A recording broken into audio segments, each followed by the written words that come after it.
চুড়িটার নাম দিয়েছি আমি পদ্মমায়া, কারণ আমি কুন্দন দিয়ে এখানে পদ্ম ফুল বানাবো।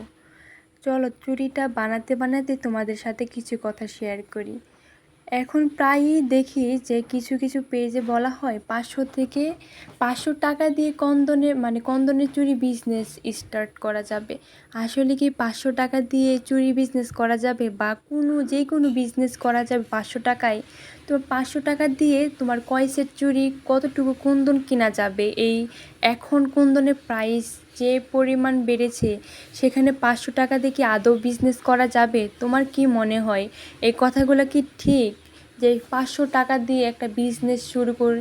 আচ্ছা ধরলাম তুমি 500 টাকা দিয়ে প্রোডাক্ট কিনে কয়টা চুড়ির সেট বানাতে পারবে, কয়টা চুড়ির সেট আপলোড দিতে পারবে? ওইখান থেকে যে তোমার অর্ডার আসবে তার কোনো কি গ্যারান্টি আছে? আমি হয়তো 3 সেট 4 সেট 5 সেট চুড়ি বানাতে পারবো, কথার কথা। আচ্ছা তোমরাই বলো তো, 500 টাকা থেকে বিজনেস করা যায়? থাকলে আমাকে বলো তো আর কি করা যাবে।